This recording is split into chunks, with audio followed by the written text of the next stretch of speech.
Trevor Daniel punting again. This time, it gets blocked by E.J. Speed. And T.J. Carey recovers and returns it for the TD. The Colts go on to win 34-17, outscoring the Titans 21-0 in the second half. Next Thursday night football, Kyler Murray and the Cardinals taking on Russell Wilson and the Seahawks. Woo! Thursday at 7:30 p.m. Eastern on Fox, NFL Network, and streaming on Prime Video. No better day than game day. Let's go. Let's go, boys. Let's go win it. Touchdown! Seahawks! We're coming back. Let's go. You wanted more top shelf serving. There it was from Jared Goff and the Rams. I love that. Yeah, I love that. Perfect pass by Russ. No doubt about it. Russell Wilson comes back. He's going vertical. Touchdown, LA! Good job, man. I love it. Russ going to let it fly. Touchdown! Seahawks! Russell Wilson just magnificent again today.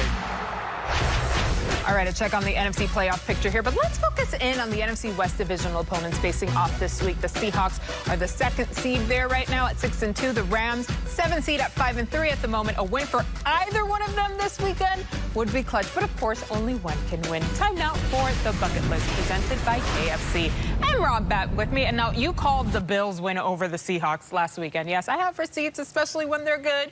Did they show us how to defend your guy, Russell Wilson?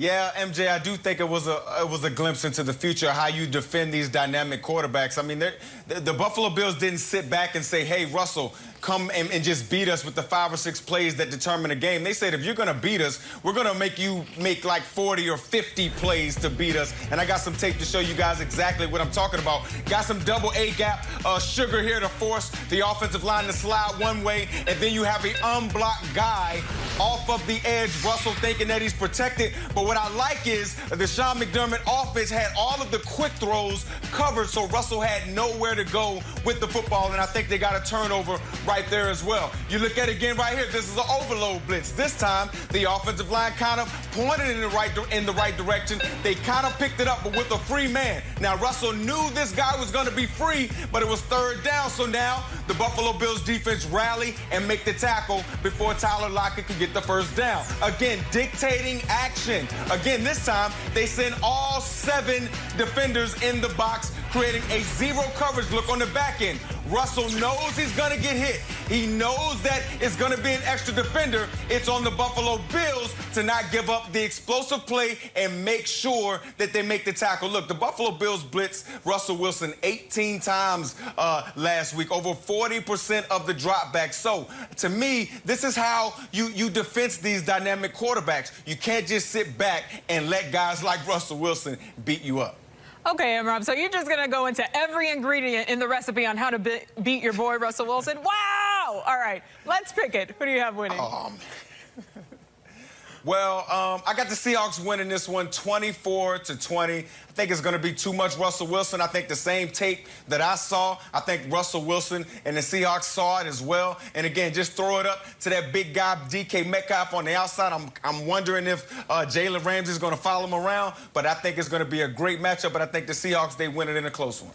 I think the Seahawks will take it as well, but I think it will be on the shoulders of Russell and his dynamic wide receivers. They're going to have to put up a lot of points. I have them taking it 38-29. Thanks, M-Rob.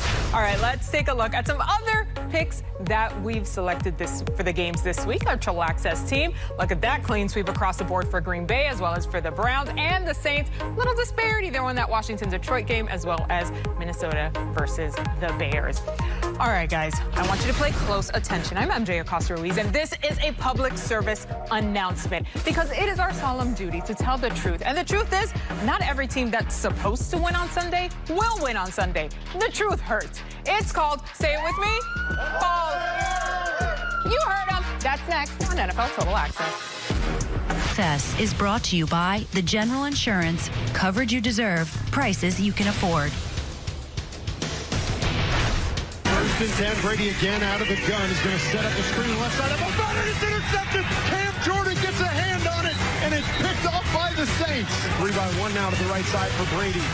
He's going to launch one down the far sideline. The Saints head through there. One of them picks it off. Marcus Williams. Antonio Brown, the intended target. Antonio Brown nowhere to be found on that. Brady thinks the Saints are bringing pressure. They bring it from the other side. He's going to throw a ball up in the air, and that ball is going to be picked off. Jenkins gets in on the fun, and the Saints pick off Tom Brady for the third time tonight.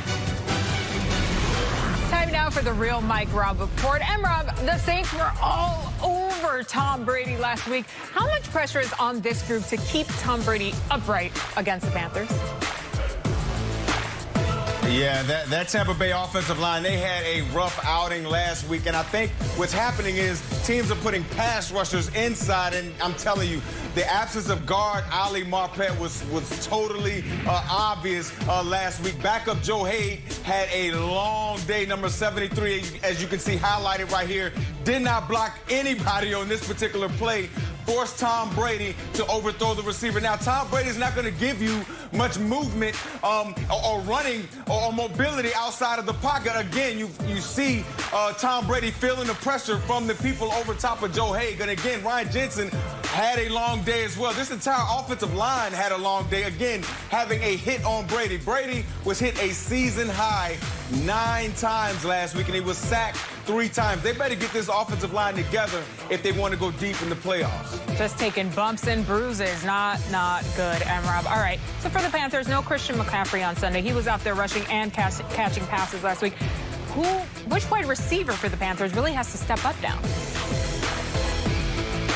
Yes, a wide receiver is Curtis Samuels, very dynamic playmaker. And not just from the fact that he's a wide receiver, scored 2 touchdowns as a wide receiver, but they line this kid up in the backfield. He's averaging almost 5 yards a carry. Very, very dynamic playmaker, very slippery, MJ. He didn't have many hips. Right, and I play special teams, and he's like a returner, so when you tackle him, there's nothing to hold on to. That's why he's so slippery. I think he has an opportunity to make a lot of noise against this Tampa Bay Buccaneers defense, who gave up a lot of yards to Alvin Kamara last week. Just like a toddler throwing a tantrum. Can't keep him down, can't grab onto him. You know what I'm talking about. You got the kids. All right, and Rob, hold on to your game pick, because we're going to get to that a little later in the show. Time now, though, for Runner Pass with Cynthia Freeland. All right, Cynthia, you know the drill. If you like a player prediction, you're going to run with it. If you don't, you pass. So first up, Cynthia, Runner Pass, 92 receiving yards for Davante Adams versus the Jags. We are running with this one. In fact, he's receiving this one for sure. I like this one a lot. Why? The Jags have had the most different combinations of defensive players on the field this season. That is not a great thing when it is Aaron Rodgers and Davante Adams. He's the best receiver right now in the entire game. I have tons of stats to back that up, so I am absolutely running with this one. Oh, I never question your stats, Cynthia. Next up, run or pass 55 rush yards for DeAndre Swift versus Washington. Okay. So the word is rush yards. So I'm going to actually pass on this one because of receiving yards. I think DeAndre Swift will have more of an impact in the short pass-catching game, especially since we've seen T.J. Hockenson on the injury report. If no T.J. Hockenson, even more short receiving yards for DeAndre Swift, but not as many true rushing yards. This is a good rushing defense, so let's just go where they're going to have success, and that's in the short passing game. Okay, the devil's in the details there. Last one, run or pass, 50 receiving yards for Juju Smith-Schuster versus Cincy.